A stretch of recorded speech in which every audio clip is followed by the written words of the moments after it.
the reality is that just because I'm quiet, it doesn't mean that I have nothing to say. This preamble, this prefix, this thing that you say before you say the thing is what I call giving yourself permission or giving yourself a license to speak up. Or what I try to share in the book is that all these things are actually skills. Things like public speaking, networking, being able to speak up before you're ready, how to have difficult conversations. They're just skills. And skills can be practiced. There are things that you can just do even after you've watched this podcast. One of them, for example, So you are a design leader, design coach, and also now an author of this fantastic book. Do you want to just give us a brief intro of yourself so we can know a little bit more about you? sure. And before anything else, thank you so much for having me. I appreciate having this opportunity to talk to your people and your audience. I love it when I have the opportunity to tell this story to more people because I don't think enough of us actually talk about introversion so that people can hear that being quiet is actually okay. So I myself, I've been a designer and a design leader for close to 20 years already. Half of that time, I've been working in consultancies, even starting one of my own back in Singapore. And the other half of the time has been working in startups in Australia. All of this time, though, all of this nearly 20 years, I've always found myself in rooms full of people with strong opinions and loud voices. And a lot of times when I think back to growing up in Asia, I'm not sure where you grew up, but where I grew up in Singapore and Asia, oftentimes you don't speak up unless you think you have something meaningful to say. And it was quite a sharp contrast when I moved to Australia for work about 12 years ago. And I found myself in rooms where people were speaking up on the spot. It seemed as if they came so naturally. And a lot of the times, whatever they were saying, it didn't seem like it was the right thing to say. It didn't even seem as if what they were saying, they themselves were completely sure, which was quite a difference for me. And that wasn't just the first time that I experienced this. A lot of times growing up, and also as I entered the workforce, the picture of what a leader looks like was always this extroverted picture. This leader who can just have a speech at the drop of a hat. And so, even though within me, I always wanted to lead, to be able to shape and direct the course of a piece of work, I didn't have any other role model to model against of what a good leader actually looks like. So I think like most introverts, what happens in the end is we pretend, like I pretended. I pretended to be like an extrovert, to be able to give speeches at the drop of a hat. I didn't do it very well. I felt like this was the only picture of what a leader looked like. And I had, if I wanted to be leader, I had to pretend to be like that. And you know what? It worked for a while. But I found that as I tried to do this, I was just exhausted all the time. It's as if you ask a basketball pro to go and play soccer all of a sudden. It's a completely different sport. And maybe you can get away if you practice hard enough, but it's just not something that came very naturally to me. And then it turned into maybe I'm not good enough. Maybe this just isn't for me. But then I just refused to give up. And then I figured that, you know what, maybe there's a different path to success. And that's really how the book and everything else that I did since then has really come about. Was there a moment in your career you realized the world need the Quiet Achiever book? Well, for me personally, I always knew inside of me, in my heart of hearts, that I was quiet by nature. When I grew up, I remember myself playing, you know, those little green army men. I was just very happy to put it all across the living room carpet and just pretend and play and, you know, just happy in my own imagination. And then it wasn't until 2012 when I watched Susan Cain's TED Talk. It's called The Power of Introverts.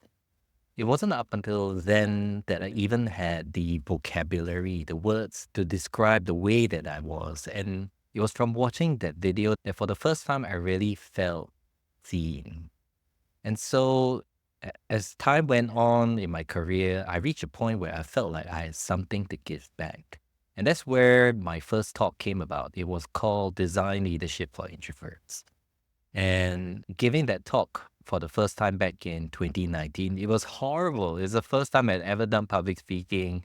I was so fortunate that a conference actually gave me the chance to do it. Even today, when I watch it, I cringe at how bad I was. But honestly, if not for that talk, I thought the most worrying thing I had at that talk wasn't about my performance. My biggest worry was I'm going to stand up on stage and I'm going to talk to this audience and I'm going to tell them everything that they already knew. I thought, surely everyone knows these things, like the stuff that you're reading in the book. Everyone knows this, right? But to my surprise, many people didn't. Many people were still struggling with trying to pretend to be that extrovert ideal at work. And even though giving those talks at conferences was very tiring and hard because it took a lot of my energy, I still kept giving it because of the comments of people coming up to me after saying, thank you for giving that talk. And they appreciated it. And later on, they tried some of these things that I was sharing back at work, and it worked for them. So then came 2020, 2021. I figured, how else can I help more people? So then a conference talk then became online courses and then coaching. And then in 2023, it became a book. So that's pretty much, in a nutshell, the journey of how the book came about. That's really interesting to hear your journey. I saw your book on my LinkedIn feed. I think it was shared by Crystal Higgins. And I just had to stop and read the title. I think you have the perfect title for your book, The Quiet Achiever: Tiny Habits to Have Impact at Work Without Pretending to be an Extrovert. It's just perfect. It's like everything I ever wanted in a book. So I have been pretending to be an extrovert. I was definitely pretending to be the ideal leader. So I wonder, it sounds like you've gone down that path as well. So I'm interested in hearing more about, was there a time that you decided I don't want to pretend anymore? And that was a point when I literally was so tired of pretending I just couldn't do it anymore.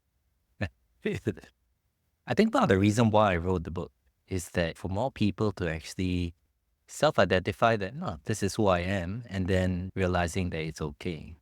Because more than anything else, what I needed back then, what I wish I had back then, was really a role model, somebody else that I could look up to that has done things differently. And to have shown me back then that there was a different path. It's only when I got to that point where, like, yeah, I can't do this anymore. There has to be a better way.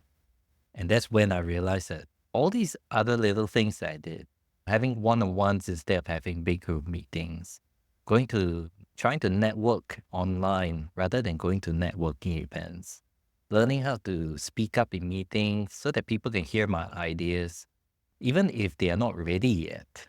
All these are little things that I had done unconsciously, but over time I realized that if you actually put it all together, all these tiny habits done well accumulate over time. If you actually do that consistently, then this can actually form a different path to success.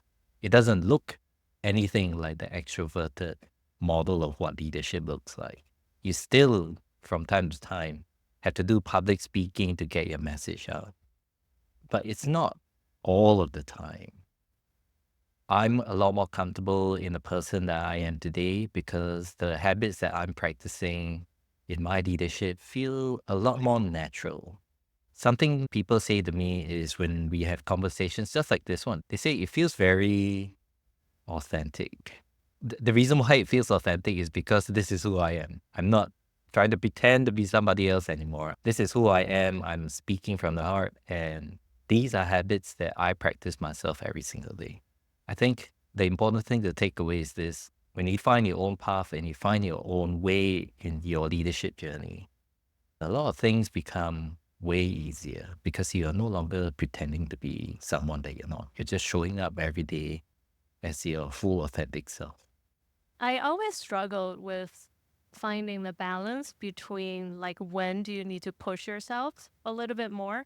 Because as introverts, like you mentioned, we need to speak publicly or record a podcast and put it to be put on the internet forever. And these things are scary. I definitely understand you need to step out of your comfort zone to grow. Mm. But then on the other hand, I also hear your notion of I just don't want to pretend anymore. Like in your book, I remember I highlighted like the big passage where you have an analogy of this big, dark, hairy ball. Like every time you go do something you didn't want to do, it just grow a little bit bigger until one day it's so big you can't ignore anymore and you explode. Like, how do you strike a balance between being authentically yourself and pushing yourself to grow outside your comfort zone? The first thing that came to mind as you asked that question is growth is always going to be uncomfortable, right? When you exercise and you're trying to do something for the first time, it's always going to stretch. And you don't want to stretch so far that your muscle tears.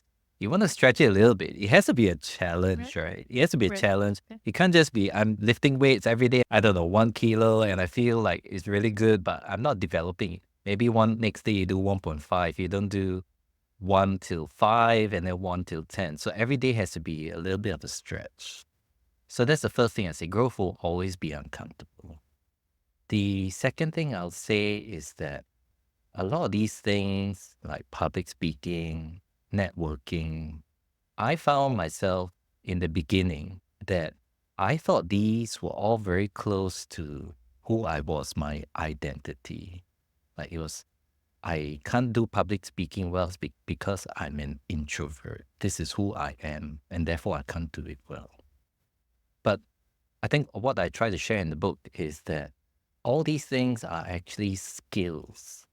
They're not part of my identity. I am who I am, but all these things like public speaking, networking, being able to speak up before you're ready, how to have difficult conversations, they're not tied to your identity. They are just skills, and skills can be practiced. People often talk about hard skills, being able to design, being able to pixel push, being able to craft something well. The funny thing is that when people talk about hard skills, practice seems to come so naturally, right? You want to get better at being a designer, just practice more, keep practicing. You want to become a better carpenter, just keep practicing, make more stuff. The funny thing when it comes to soft skills, people don't think of it as something that you can practice as well. People seem to think you either have it or not. I think what I hope to share in the book is that people skills, all the things that I spoke about, they are just another set of skills, and skills can be practiced. They're not who you are. They're just skills that you can improve and get better over time. Yes, push yourself a little bit, but not too much. Mm, And always be true to yourself and who you are. And specifically about like doing podcasts or doing video recordings like we're doing right now. When you think about it, I think one of the first reactions people have when they do this for the first time is when they actually watch a video of themselves, if they dare to watch a video of themselves, the first thing they notice is, why is my voice so high pitched? Like, why do I say so often? Why am I doing this tick in on my face? Like I'm scratching my face. Or why do they feel so uncomfortable that they never go back and watch themselves again, or they give up and they stop trying? If you actually keep going, if you actually keep practicing, if you actually keep watching like your performance as you're doing these recordings, then you can start. That feeling that you have, that uncomfortable feeling of watching yourself, it will pass. It will definitely pass. And then what you notice, you can then iterate and improve. And the key here is when you're doing these things, nobody actually sees your bad taste. Nobody, right? Only you see it. People only see the best take, the best one, the one that you've done that you are super happy with. You're like, oh my gosh, I did so well. I can't even believe it myself. You know, they only see that one. And that's okay. So actually, if you think about I it, don't I don't have that. I don't know, maybe you got to practice a little bit more. I think you are being too hard on yourself. But, with practice, a lot of these things actually become easier. You just have to keep at it. I've been doing this for over 3 years and I still cringe every time I edit my own video. That's why I ask AI to do as much as possible, but I still have to watch and I still haven't got the single take that was, oh, this is too good. I'm not there yet. Maybe I'll talk to you 3 years later and see if anything changes. Well, I hope you get to that point. Thank you. I appreciate it. So, what do you think is some of the common misconceptions in the workplace against introvert? Maybe let's start with the one that is probably I hear the most of. It's the one that the misconception that just because I am quiet, I have nothing to say. The reality is that just because I'm quiet, it doesn't mean that I have nothing to say. It's just simply that in that moment, let's say we're in a meeting, I'm processing information differently. For some people, they talk in order to think. For people like myself, we tend to think before we talk. And it's a misconception that just because I'm quiet, it doesn't mean that I'm not engaged. For all you know, there are so many ideas that are going through my head. I might be drawing my ideas out on a piece of paper. I think the misconception is that because I'm quiet and I'm not engaged and I'm not contributing to this discussion, that I have nothing to say. And there are many reasons why quiet achievers, introverts don't speak up. Number one would be simply because they process information differently. They just need a bit more time to collect their thoughts before they actually say something meaningful out loud. Other times, it might be because the place that they're working in that moment may not feel very safe. Maybe the idea that they have, ideas are very delicate, they're not fully formed. Do they feel safe enough to share this idea with a group of people that might shoot it down too quickly? Um, they might think maybe in past occasions, people might be laughing at them for saying an idea that seems really silly. Is this a safe place where I want to put myself out there again to share something that's not quite fully formed? Or maybe I don't want to, maybe my boss said something and I don't want to disagree then publicly because it might be a career limiting move. There are so many reasons why people do not choose to actually say up and to actually speak up in the moment. So I encourage you to create enough space so that all of your people, whether they're introverts or extroverts or ambiverts, create a safe enough place that you can actually use and benefit from all of your people. Research actually shows that a third to a half of the world's population actually identifies as introverted or quiet in nature. So if you also work in a diverse team, then that probably means that a third to a half of your team are quiet in nature. So if you don't actually create a space where everyone can contribute, everyone feels comfortable to speak up, then you are probably losing half to a third of the good ideas that you would just never hear or see the light of day. And some of the things that I share in the book, actually very simple things that you can do. They're not hard.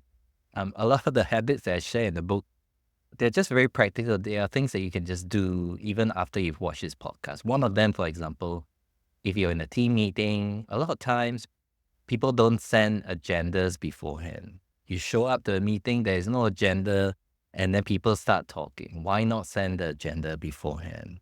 Quiet people tend to be amazing at preparation. You send the agenda, they come with talking points in hand, you'll have a much better, productive meeting. Why not start off a discussion by having a silent exercise first? Rather than diving in, actually start talking and people brainstorming and just talking over each other. Why not say, all right, let's just take 1 minute. I've asked the question already. This is the problem we're trying to solve. Why not take 1 minute to just collect our thoughts and write our ideas down? And after that 1 minute, we can then start sharing and discussing. 1 minute is not a lot of time. It's a small investment that you can do so that you actually cater to all different kinds of people in that room. And then you're going to have a much more productive discussion after that, rather than just jumping in and then putting people, challenging them to think on the spot and having something meaningful to say. Yeah, so that's some really good systematic change that we can start implementing today to be more gentle and friendly for your introverted coworkers. For people who feel like they're invisible or stuck at work, what are some small and practical habits they could start implementing like right now Mm, to start feel more seen and valued? I think we have to start at the core. And at the core is really this. A lot of work still happens today in meetings. A lot of companies still tend to be very meeting heavy cultures. It is where meetings are where work gets done. You have to understand that you were invited to that meeting for a reason. And up until today, people still can't read other people's minds. So if you're invited and you don't speak up, then people will never really hear the ideas that you have. You can't help other people. People can benefit from the ideas that you have in your mind because they're still in your mind unless you speak up. So I think at the core, you have to really understand that you were invited there for a reason. If they didn't want to hear what you said, they wouldn't have invited you. So you're invited for a reason. That's the first thing that you have to understand. And then the second, once you actually accept that, then things get a little bit easier. And one of the techniques I share in the book is to really give yourself permission and license to speak up. What that means is, so it could be something like this, like, so Ran, I'm not quite, this idea that I have is not fully formed yet, but look, this is what I have so far. Let me share that with you and then see what you think. Or you could say, look, I'm not sure if I even believe this is going to work. We can look into the evidence later, but this is what I have so far. This preamble, this prefix, this thing that you say before you say the thing is what I call giving yourself permission or giving yourself a license to speak up. You do this because you've already set the scene, you already set the expectations that what you say is not completely fully formed yet. A lot of times people ruminate in their minds trying to piece together the puzzle before they actually share the solution. But sometimes, especially when you're working in complex problems, it takes more than yourself to actually solve the problem. But then we felt held back because it's in our nature sometimes to want to say things that are complete, that are right. But then if you keep on doing that in a culture that is maybe a bit more meeting heavy, meeting oriented, then you don't actually get to benefit from tapping the collective intelligence of other people in the room, people that might be processing information differently from you. So if you can find a way to actually speak up before you're ready, you get a way to share your idea before it's fully formed. The idea leaves your head and then enters the minds of other people. And then maybe that idea can grow. Yeah, that is so insightful. I think that permission is very key. Yeah, I constantly interrupt people in group Zoom meetings. Some might be like internet, there's a delay, but sometimes it's because I'm not as fast. I like to pause and think on things, and when I'm ready to speak, Mm, I'm cutting someone off. mm. And you know what? When we're talking like right now, we're using a lot of audio and video. And you and I we're in two different continents. You're in the US, I'm in Australia. We're primarily relying on audio and video. But a lot of people don't realize that we also have chat, right? We also have chat that's on the side of virtual meetings. So why is it, even though, we're speaking online, why is it that we're still falling back on audio and video as the primary and a lot of times the only way to communicate? If we can actually accept text chat, like within a video conferencing app, if we can actually accept that as a primary way of communicating, then other people, whether they are introverts or extroverts, they can also share their thinking as the ideas are forming, listening to what somebody else is saying.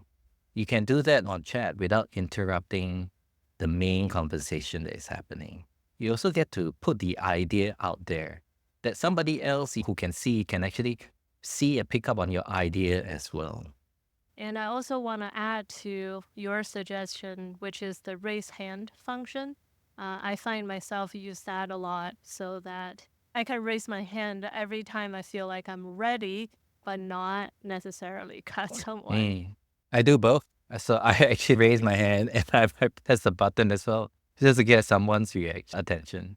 But it's also important that before, and I hear this a lot when I coaching people, they'll say, I need a bit more time to process. Maybe I will email the group. I will send them a message after the meeting. But often what you see in meetings is if you don't actually share your ideas early, I've seen this so many times. I'm sure you have as well. People latch onto what seems like a bad idea to you at the time, and everyone jumps onto the bandwagon that is going in the wrong way, the way that you think is going to be wrong. That's going to be the path to failure. And you, in that moment, have that opportunity to change the route of that bus. Maybe you don't know if it should be going left or straight, but you do know that going this way is definitely wrong. And if you don't speak up, if you wait till after the meeting, people's minds are already made up. And then all these other social norms, like, we've committed to this idea, so we can't turn the bus around anymore. Their ego comes into play. Very quickly, the bus just goes in a direction that you think is going to be wrong, and you feel like you got nothing to do about it. So, well, I guess speaking from experience, there's another key point in being successful and impactful at a workplaces. You have to tell people that you have done great work and was impactful. And that has been really, really difficult, at least for me personally. I do not like to just go on Slack and broadcast my amazing accomplishment. I didn't think I need to share that, but then many, many occasions that backfired on me because I was considered I don't have impact because nobody knew about the things I've accomplished. So, how can introverts self promote? And is there any low pressure or authentic way you can advocate for yourself without feeling like you are bragging? A lot of times, people don't like talking about the work that they've done, the good work that they've done. They don't like doing it because they don't like the spotlight of other people's attention on them. Like, it's like a very bright light that shines in your face when everyone's looking at you, looking at your work. The reason why they don't share more is because that light feels very uncomfortable. And it's it's a very tricky thing because even today, I don't like that spotlight. That spotlight makes me feel uncomfortable because this is just my nature, right? Other people love the spotlight. They can't get enough of it. They even take the spotlight from other people and shine it on themselves. That's what other people do. That's not me. The trick I found was to depersonalize the work from my identity and myself. It's about the work. So it seems a bit meta, but if you can think about it from this view that your work is not you, the work is the work. You made the work. When you're talking about the work, it's really about you putting the spotlight on your work, the work that can actually help the customers you're designing for. It's all about the work. And you are really speaking up, not in service of yourself, of how good a job you've done. Sure, you did it, you made that design. But when you are speaking up, you are speaking up on behalf of your work. Your work is an inanimate object. You made it. It has got no life. If you don't speak up for it, it can't speak up for itself. So if you can shift your mindset and see that when you do speak up about your work, that it's not about you trying to brag about how good you are. That it's really about trying to emphasize and amplify the work, then it might feel a lot easier because it's no longer about you. It's about the work that you've done that is going to help the people that you're designing for. Now, once you've actually crossed that mental hurdle, then things get a lot easier. Because oftentimes people think about, oh, the only time that I can talk and show off my work is when I'm in a meeting. But really, when you look at the hybrid or the remote ways that we're working today, there are so many different ways that you can actually share your work. You can record a short video of yourself. Hey, this is Ran. I'm product designer from Team A. This is design that we worked on this sprint. I wanted to quickly share with you guys to see what you think. We worked on the following features, 1, 2, and 3, where really one feedback is on A, B, and C. Check it out. Here's a link to the design. Keen to hear what you think. Even recording a short video of you doing that. And the key here is being short because people don't have a lot of time. Their attention span is not very long. You can always send them a link to details. But if you can actually have a short video giving people the highlights of what you're looking for, the design that you made, the feedback that you're looking for, they can then watch this video, they can then compile their feedback at a time that suits them, and then they can think about it, they can properly think about it. They don't have to think on the spot and give you feedback that's not meaningful. When you do this short video of yourself, you just present it once, but people get to watch it many times. If you don't enjoy public speaking, doing a video like this will actually get you out of more meetings than anything else. Because if people want to hear about this design that Rand made, you can just say, here, I made this video already. You can go watch it in your own time. And then people can, if they like it, they can share it with so many other people. And all of a sudden, your work and you become a lot more visible throughout your organization. And then one day, maybe you're talking to somebody in a completely different department and they've never seen you before, you've never seen them, but they've seen your video and they recognize you. And that's when you know that you've truly started having an impact throughout your organization. And this is one of the things that you can do. But I might pause there and see what you think. Yeah, I've done the video walkthrough that I never thought about it as being a way to gain visibility within the organization. Sometimes design, like I think, being really static and you need to add a lot of context to it. That's when I will record a video. Mm, Definitely something I would do more of in the future. mm, And I like how you mentioned this is not about you, it's about the work. And I think it reminds me maybe one of Lenny's podcast. Someone was talking about you're not advocating for yourself, but you're advocating for more resources or impact for your project and your team. mm, So I think it's a very similar concept. And that is quite a powerful idea and like a shift. Especially if you become a people leader, then speaking up on behalf of your team, it's not speaking up, I'm a leader, look at all the great work that I've done. It's not this about showcasing the amazing work that your people have done so that you can help raise their visibility and your team's visibility in service of others, not just yourself.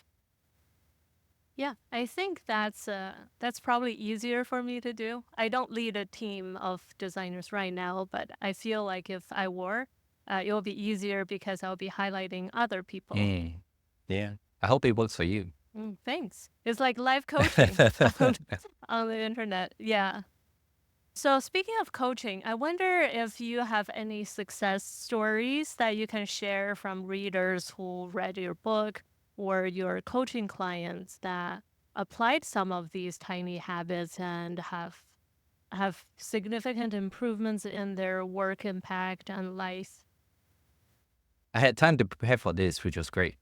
And I came up with 4 Mm. stories. The first one has to do with public speaking, and I'll be using fictitious names. They all start with J. The first one, the story is about Jane and public speaking. So Jane was somebody that I coached, and her story began like this. She was at a company-wide meeting. They had just finished a hackathon, and it was time to actually present their idea. She was in a cross-functional team. She had worked on design. None of the engineers wanted to present the work on the presentation day of the hackathon. So it became her role. And when it was time to present, she walked up to maybe 50, 60 people were there. But when she stood in front of all of them, she panicked. And she literally, before she could even speak, she froze and she just ran away from that audience. She just ran and went to hide in the bathroom. And her manager had to go into the bathroom. So what happened? Was there something wrong? And she said she was just too nervous about presenting in front of everyone else. She felt that she let her team down, that she couldn't share their idea. It was just very overwhelming for her in that moment, having to present that work in front of everybody else. And she had done this before in smaller group settings, but never in this big setting. And it was just very overwhelming, and she couldn't handle it. And she didn't know what else to do. She was so embarrassed.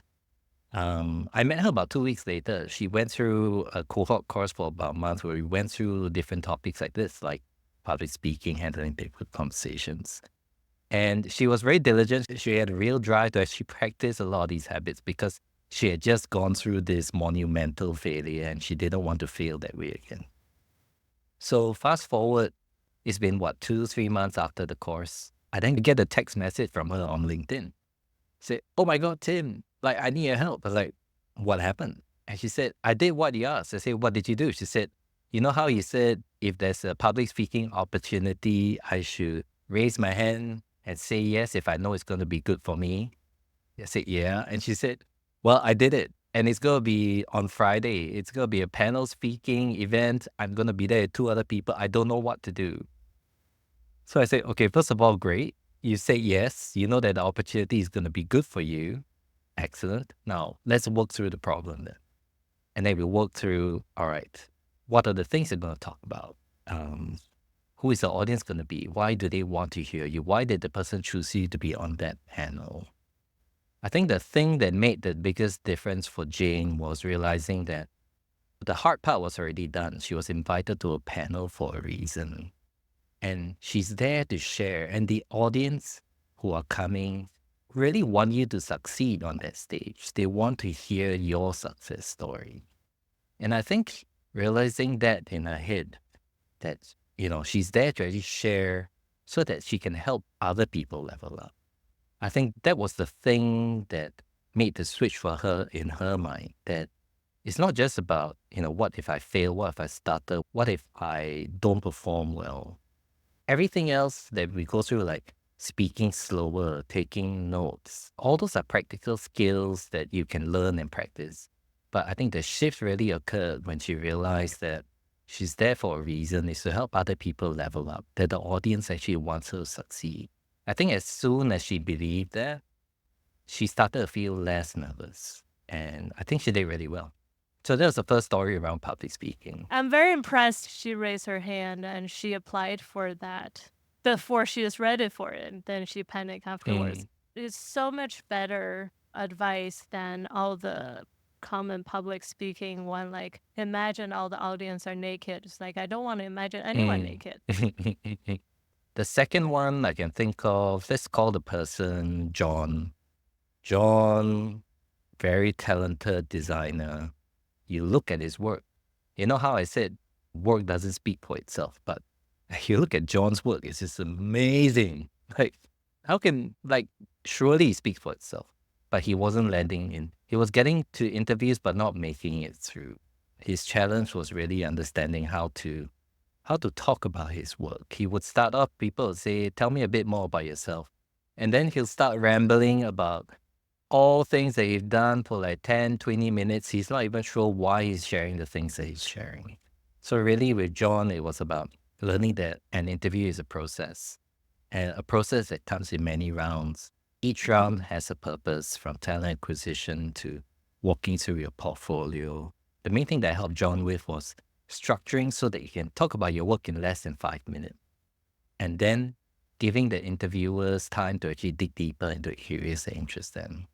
I call it a STAR framework. It's around situation, challenge, complication, and what was the result, and what's the difference that it made. It was this framework that I worked with John to figure out how to actually talk about his work in a meaningful way. The key for him is realizing that we assume we know what the interviewer wants to know. but actually we don't know what they need for the role. So it's important to just give people a broad stroke of the work that you've done and then let them have enough time to dive deeper into areas that interest them. So that was John's story. It's an actionable framework you can adopt right now to just start talking about your work in a way that's logical and that's easy to digest. If I can think of a third story, maybe Jennifer then. So Jennifer was a senior designer, and Jennifer was trying to make this transition into a leader. Jennifer's gift was really about how to actually craft a very clear vision. This was her gift. She could craft a very clear vision. And her magic is really showing how you can actually achieve that vision in very strategic steps. That was her gift. Her problem was realizing that as she grew in her role, as she moved between an IC to a leader, her time was going to be less about pixel pushing and much more about communicating, helping teams do the work, leading through the team. And that transition is usually, is from what I've seen, a difficult one to navigate. Because our whole career, we want to think that of growth as a very linear graph. Like it's linear. You steadily become from an IC, then you get promoted into a head of, and then in the end you become a VP. We want to think that it's a straight line, but really it's curves. It's like S curves. You start off, oh shit, there's so many things that I don't know. And then you go up to, all right, I think I can do this. And then you start tapering off because it's like, I've done this so long now, there's nothing more to learn. What's next? And that's usually the shape of a career. And that's where Jennifer was. She was tapering off, and for her, is really realizing that her role is now changing. If she wanted to have a lot more impact and influence, then her role is going to be less about being an IC and pixel pushing and more about communicating people skills, working through teams, making sure that people are aligned and working in the same direction. And that often means that you need new skills. You need to do public speaking more. Your calendar is going to be suddenly full of a lot more meetings that you have to attend because your work is no longer just about pushing pixels. It's about making sure everyone is aligned and moving in the same direction towards the vision that Jennifer was crafting. So for her, that was her journey from a senior towards a leader. I like that you also worked on the mindset shift from being an IC to manager. Mm, Personally, I'm at that stage. I know if I want to have more impact, I can't be just doing everything myself, which I 100% want to, mm, like push every single pixel. But I know if you want to achieve more, you have to collaborate with other people, either through leadership management role or like a very senior staff or principal level mm, IC, you have to influence other people. And doing that, that's quite different. What got you here won't get you mm. there, sort of thing. So I appreciate you share all of these success stories. And I'm sure a lot of people who made it this far would be like, okay, there's hope for me. You know how the word mindset comes up a lot in our conversation, right? I Mm-hmm. don't want you to walk away and think, oh, I just need to change my mind and then everything will magically, yeah, I don't want you to think that. Because the habits, by practicing the habits every day, doing small things and doing them successfully, small things every day, doing all these practices every day and having those small successes, they will give you the motivation to actually believe that, yeah, you know what? This new mindset, this new way of thinking, yeah, it just might work out. Because if you don't practice and then you think, oh, I'll just change my mind, that's it. If you don't practice and then you go and try the first thing and it's a really big thing and then you fail, then you'll be like, yeah, that Okay. mindset doesn't work. I'm going to try something else. So the key here is really just small things every day, little bit. It Mm-hmm. grows, you practice your skills, but also it gives you evidence that this new way of thinking might just be right. It might just work out. So the key here is tiny habits, Small things done well accumulate over time. Yeah, that's a great call out. Not only change your mindset, also do the hard work, practice your tiny habits, Mm, and eventually these things compound and you will be doing the things you want to be mm, doing in the first place. mm. If you had the opportunity to share the most important takeaway from your book with someone who's struggling with their introversion right now, what would you say? I think the most important thing, if you're watching this right now, is to realize that who you are, who you are is enough. You know, I went through a very difficult journey. Many people have. For a long time, I was comparing myself to other people and wondering why I'm not as good as they are. And I started thinking that I wasn't good enough. And what I've come to realize is that comparing myself to others it was my recipe for misery. All these things like public speaking and networking and all these things are skills. They're not who you are. They're skills, and skills can be practiced. And if you practice them, you will get better. And I want you to know that, if there's another path to success, there's not just one path to success. There are many. There's a different one for quiet achievers like us. And it's really the sum of tiny habits done well, accumulated over time. You're not really changing who you are. You are just showing up as the best version of yourself. So if I any advice is really just stop living someone else's version of success. Start practicing these tiny habits, and who you are is enough. Wow, that is beautiful. And what a great way to end this conversation. So, thank you so much, Tim, for your time and your wisdom.